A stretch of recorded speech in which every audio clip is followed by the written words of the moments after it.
In the last section, we focused on how to do a calculation for finding the pH of a salt. In this section, we're going to talk about a concept called the common ion effect. You will use what you already know. You will use Le Chatelier's principle. You will use ice tables with X. The thing to keep in mind is the only way this can happen is we have to have a weak acid plus the soluble salt of that weak acid. An example is acetic acid and sodium acetate, or we can have a weak base and the soluble salt of that weak base. An example of that is ammonia and ammonium chloride. So that's why having this known before you start can make all the difference in the world. There's some new concepts to master, and it really has to do with simultaneous equilibria in this chapter. You will see us using two equations as we go through the common ion. You will see the salt ionization. You will see the equilibrium. Very much like finding the pH of a salt. You ionize the salt, you use the equilibrium to find the pH. And you're going to be using an ice table now because you're going to have a salt ion, and I call it an active salt ion. So let's kind of get started. Let's say you have a weak acid and its salt. Here's my weak acid, acetic acid, and here it really just shows the acetate anion, but it came from, well, it's sitting right here. It came from sodium acetate. So think how we dissociated 100%. Now that ion is going to play a role in the equilibrium, which is why it's called simultaneous, and it is going to affect the pH. So per Le Chatelier, if I have a salt on the product side, it is stressing it. To relieve that stress, it is going to shift to the left. This H plus is going to go down, and with that, the pH is going to increase. That's exactly what all the words say on this slide. Pause, let them sink in, okay? What if instead I had a weak base and a salt? Well, it would be something like ammonium chloride. Here we have the ammonium cation. So per Le Chatelier, the presence of having some additional cation stresses the system. It's going to shift it to the left. In order to relieve the stress, the OH concentration is going to decrease, and what happens is our pH value is also going to decrease.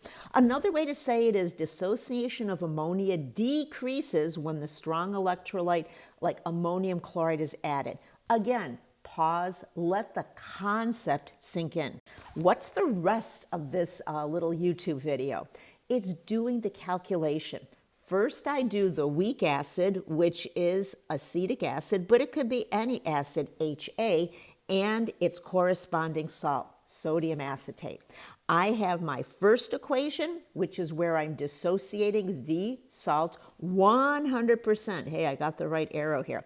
The second is where I have the acetic acid normal Ka dissociation reaction. But what has really changed? Well, I know you would put in the acetic acid amount. I know you would do, hey, there's zero amount of product. But what the big change is now we actually have some anion that sits in the equation. So again, pause, let it sink in that because we have the weak acid salt, it is going to appear in our ice table. And rather than scribble, what I did is I wrote it all out ahead of time. So all of this should be familiar. This is brand new. This minus x plus x plus x should be familiar. 0.1 minus x, this again is something new. Okay, so that's really the difference now when we're going to do common ion. Our Ka expression, it is the same. As we put our values in, what we're going to say is we can ignore the x in the addition and the subtraction. Students get really upset. They go, why can you do this? Trust me, you can do this, and you'll see as we do the percent dissociation. When I ignore the x and I crunch through all the numbers, I get the actual value for my H plus, and I come up with a pH of 5.05 for this concentration of this common ion solution. Could I ignore X? Yes, because my percent dissociation is only 0.009x. So I will write can ignore x. It's a calculation you're going to use in other things in this chapter. Again, master. What if instead of a weak acid, you had a weak base? What if you had ammonia and it contained ammonium chloride? Pause for a second. Maybe you're going to figure this one out on your own. My first equation is the dissociation of the salt at 100%. The second equation is that same KB equation we wrote in the last chapter. What has changed? What has changed is how our ice table looks. You know the reactant will be there. You know the OH minus will be there. But what you have now is you have something new. You have some ammonium chloride.